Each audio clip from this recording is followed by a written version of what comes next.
NDTV पर हमने 2 दिन पहले मुंबई के आरे कॉलोनी में रहने वाले आदिवासी छात्रों की खबर दिखाई थी जो स्मार्टफोन न होने की वजह से ऑनलाइन पढ़ाई नहीं कर पा रहे हैं। हमारे मुंबई के सहयोगी सोहित मिश्रा की इस रिपोर्ट को देखने के बाद अभिनेता सोनू सूद ने ट्वीट कर बच्चों की मदद की बात कही है। सोनू सूद ने लिखा, पैदल कोई नहीं जाएगा, नहीं पीढ़ी बर्बाद होने देंगे। इस सप्ताह में इस गांव के सभी बच्चे अपने अपने स्मार्टफोन से अपनी क्लास शुरू करेंगे। पढ़ेगा इंडिया तभी तो बढ़ेगा इंडिया। तो आपको दिखाते हैं वो रिपोर्ट, जिसके बाद सोनू सूद ने ट्वीट कर मदद का आश्वासन दिया है।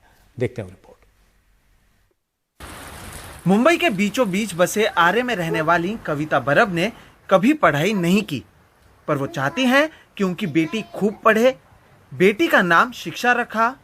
शिक्षा अब कक्षा 3 में पढ़ती हैं। पढ़ाई में अच्छी हैं, पर आर्थिक हालात ने परेशानी बढ़ा दी। स्कूल ने कोरोना के कारण पढ़ाई ऑनलाइन शुरू की है। घर पे शिक्षा के पिता मजदूरी करते हैं।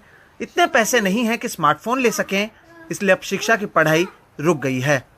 लॉकडाउन के बाद से पढ़ाई रुक गई है। मोबाइल नहीं है तो पढ़ाई नहीं हो पाती है। हमारे पास जो पैसा आता है उससे हम घर चलाते हैं। मोबाइल खरीदने के पैसे नहीं है। 7 साल की अस्मिता की कहानी और भी दुखद है। 3 महीने पहले माँ चल बसी। वो अब अपने बड़ी माँ के साथ रहती हैं। घर में गैस खरीदने के पैसे नहीं हैं, खाना चूल्हे पर बनता है, तो फिर स्मार्टफोन कहाँ से लें? गरीब के पास मोबाइल फोन कहाँ से आएगा? हमें पता भी नहीं है कि उन्हें कैसे सिखाना है। हमने कभी इस तरह के फोन का इस्तेमाल नहीं किया। जिसके पास फोन है वो पढ़ रहा है, हमारे पास नहीं है, इसलिए हम नहीं पढ़ रहे।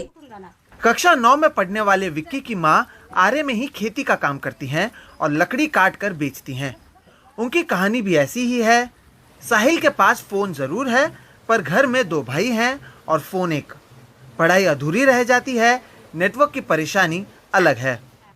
अब फोन नहीं है, इसलिए मैं बेटे को कहती हूँ कि किसी दोस्त से सीख लो या पता लगाओ कि क्या पढ़ाया जा रहा है। वो नहीं जाता है, उसे शर्म आती है कि फोन नहीं है। 2 बच्चे हैं तो मेरे बच्चों का दो ही टाइम पे सेम आता है क्लास। अच्छा, तो दोनों का क्लास एक साथ हो जाता है? एक साथ होता है तो नहीं होता है। केवल आरे के मोर्शीपाड़ा गांव में कक्षा 5 के ऊपर पढ़ने वाले 27 बच्चे हैं जिनके पास स्मार्टफोन नहीं है। आरे में ऐसे 27 आदिवासी गांव हैं और सभी जगह हालात ऐसे ही हैं। इसलिए अब बच्चे केवल खेलते हुए नजर आ रहे हैं। सवाल यही कि जब मुंबई के बीचों बीच बसे आरे में हालात ऐसे हैं, तो दूसरे जगहों पर हालात कितने बुरे होंगे। केवल आरे के मरोशीपाड़ा में शिक्षा की तरह ऐसे 27 बच्चे हैं जिनके पास मोबाइल फ़ोन नहीं है, इसलिए वो पढ़ नहीं पा रहे हैं। आरे में इस तरह के कुल 27 आदिवासी पाड़ा यानी 27 आदिवासियों के गांव हैं, जहां पर न जाने ऐसे कितने बच्चे हैं जिनका भविष्य इसलिए अधर में है क्योंकि उनके पास मोबाइल फ़ोन नहीं है। माँ बाप बच्चों को पढ़ाना चाहते हैं, पर उन्हें नहीं पता कि जब आर्थिक हालात खराब हों तो बच्चों को किस तरह से पढ़ाएं। मुंबई से कैमरा पर्सन प्रवीण जिरोहित के साथ सोहित मिश्रा, एनडीटीवी इंडिया। और हमारे सहयोगी सोहित इस वक्त हमारे साथ हैं। सोहित, सोनू सूद ने मदद का आश्वासन किया है, लेकिन सोनू सूद कितनों की मदद कर पाएंगे? खैर, ये जो बच्चे हैं इनकी मुख्य समस्या कैसे हल होगी, और इस तरह की समस्या तो और भी तमाम इलाकों में गरीब बच्चों के साथ होगी, वो कैसे पढ़ेंगे ऑनलाइन? बिल्कुल सुशील जी, ये एक बड़ा सवाल है। जैसे कि मैं आपको बता दूं कि हम केवल एक गांव में गए थे जहां पर 27 बच्चे थे।